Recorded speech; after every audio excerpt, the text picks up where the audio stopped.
Hello students, in this video lecture we will continue our chapter gravitation. This is second lecture of gravitation chapter. So let's start with Kepler's law. So Kepler's law of planetary motion. Its first law states that all planets revolve around sun in an elliptical path, right?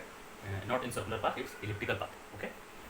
So this is all about its first law, and in second law it states that aerial velocity of planet is constant throughout its revolution, right?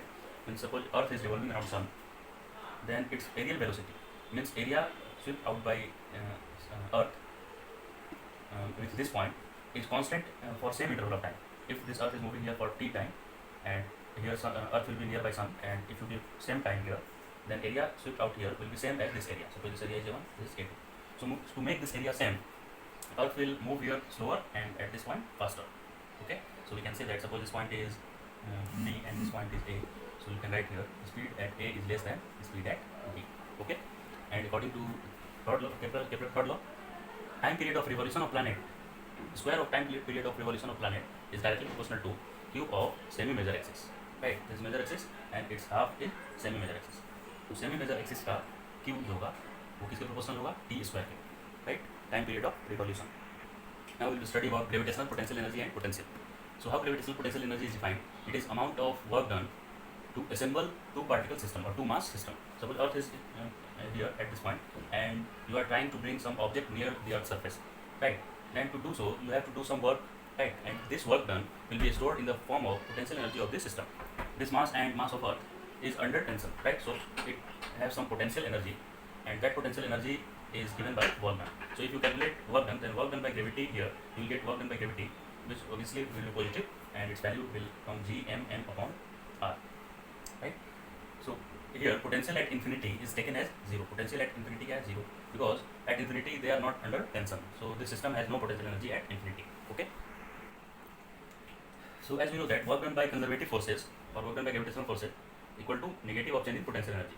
So here we will get work done Gmm by R, which is equal to minus of delta u final minus u initial. So if you multiply this minus to u final minus u initial, you will get u initial minus u final. And u initial is potential at infinity, which is equal to 0. So here potential at infinity is 0. So potential at this point, means final point, equal to minus Gmm by R. Okay. So we can say that potential energy of this system u equal to minus G mass of Earth into mass of object upon distance between them R. And to find gravitational potential, you have to bring a unit mass from infinity. So gravitational potential energy per unit mass is gravitational potential. So symbol of gravitational potential is V. So V can be written as minus Gmm upon R divided by M. This will M will cancel out and you will get result minus Gm upon R. So this is formula for gravitational potential, and this one is for gravitational potential energy. Why this energy is negative? Because your work is done by the system, and system has zero energy at infinity. So if the system is doing work, then its potential energy decreases. So we need a value which is less than 0, and less than 0 is negative quantity, and energy is scalar quantity. So here u equal to minus Gm by R. So let's find speed of satellite which is revolving around Earth, right? So since the satellite is revolving in circular path at height h above the surface of the Earth, then its distance from center of the Earth will be r plus h. So a centripetal force must be acting on this satellite, which is given by mv square by r. So m is mass of the satellite and v is speed, mv square by r. R is r plus h. This centripetal force must be provided by gravitational attraction between Earth and satellite, which is Gmm upon r plus h square, is distance of the satellite from center of Earth square. So this will cancel out, and you get result v equal to Gm by r plus h. And Gm can, since small g equal to Gm by r square, so we can write Gm equal to g into r square, right?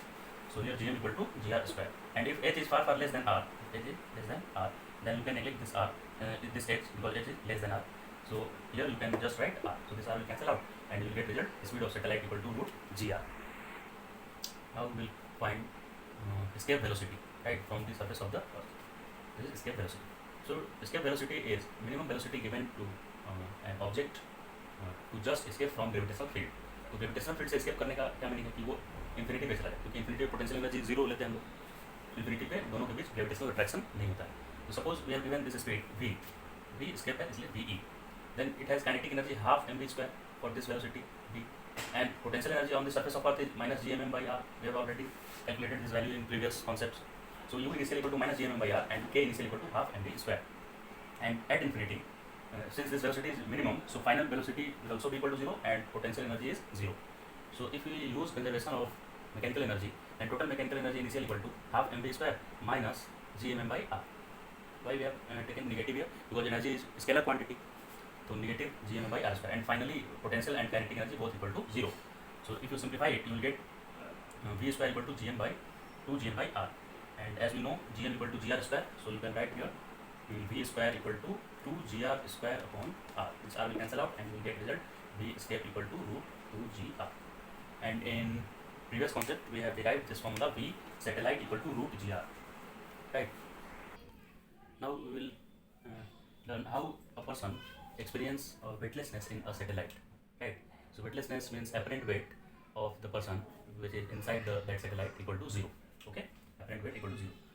So what is apparent weight? Apparent weight is weight which is experienced by the person due to this reaction force. So if you are standing on the ground, then if your weight is mg, then this ground will also apply a force on you, which is normal reaction, and this normal reaction equal to mg. So your actual weight is given by this normal reaction. And if you are in a lift, then this normal reaction may increase or may decrease according to motion of that lift.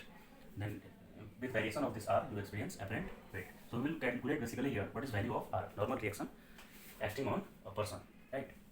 So let's start it. So suppose this person is revolving in a radius r, which is equal to from center of earth to center of this satellite. Then a force must be acting on this person, which is equal to mv square by r, centripetal force. And this force is provided by gravitational force of attraction between them. So gm into m upon r square. This r will cancel out, and we are getting here result v square equal to gm by r, right? V square equal to gm by r. Now if you write Newton's second law at this point, then we will get this result. Net force at this point is inward force mg, and this force is acting outward, normal reaction, so minus r. And since there is no motion along this direction, so you can write mg minus r equal to 0. Okay, mg minus r equal to mv square by r, not equal to, it's not equal to 0, mv square by r, because a force always acting at this point, which is centripetal force, right? This force is not able to move this object towards center, it's just changing its direction. So because of this force, this is not going in tangential direction, right? So this force is changing its direction. Okay, so mg minus r equal to mv square by r. So we can write this r equal to mg minus mv square by r, mg minus mv square by r. Okay, and since v square, if you put this v square here, you will get result. From here you have to substitute this v square here. So normal reaction equal to mg minus m, and value of v is v square is gm by r, and one r is already here, so this r become r square. So gm upon r square is gravitational acceleration at this point, right? Acceleration due to gravity at any point is g equal to gm upon r square. So here normal reaction equal to mg minus m, and this value is small g, so we can write r equal to mg minus mg, which is equal to 0. That's why this person have no normal reaction force acting on that person. So student, I hope you understood all these concepts. So try to solve all numerical example of your module, and you can also solve SC Verma exercise and send your doubt. If you find any doubt in concept or numerical, send it to my WhatsApp number. Okay, thank you very much.